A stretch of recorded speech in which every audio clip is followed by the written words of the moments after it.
Good morning, everyone. We're going to make my matcha latte this morning. I'll let you know what we need. So we're going to need matcha. This is the brand I use, Tao of Tea. We're going to need Great Lakes collagen hydrolysate. We're going to need XTC oil, Spirulina. This is the brand I use. Stevia.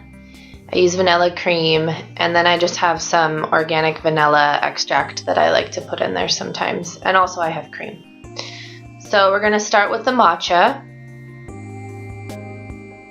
I use a teaspoon of matcha, put that in first, and then I add, well, what I did is I changed my mind because I forgot I added my spirulina last because I don't like hot water on it. So what I add next is my collagen hydrolysate, and I add 1 tablespoon of my collagen. And collagen doesn't have any flavor, or this particular brand of collagen hydrolysate doesn't have any flavor, so you can put it in water and you won't taste it. But I prefer to put it in here, and it has quite a bit of protein, and it helps to keep me full if I don't have time for breakfast. So I guess I put a little bit more than a tablespoon. You can put 2 tablespoons, but I kind of fluctuate between 1 and 2. Next, I'm going to put in my XTC oil, or XCT oil, sorry. And I don't really measure. I just kind of throw in, it's probably like a teaspoon. But that's just some extra fats. And you can look up all the benefits of XCT oil.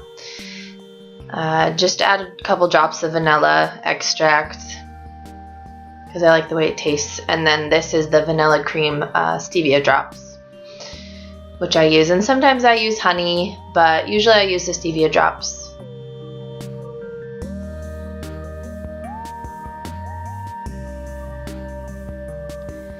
Next, I'm just going to add some hot water, and I just add a little bit because you're supposed to use like this wooden whisk thing to whisk up all of the matcha in there, but I just find that if I just pour a little bit and make a huge mess, that it turns out better and gets out all the lumps, because I hate having lumps. And then that little stir thing that I have, I just got at IKEA, and it works really well. I think someday I'll invest in a little bamboo whisk, but as of right now we're just using that, and then it broke, so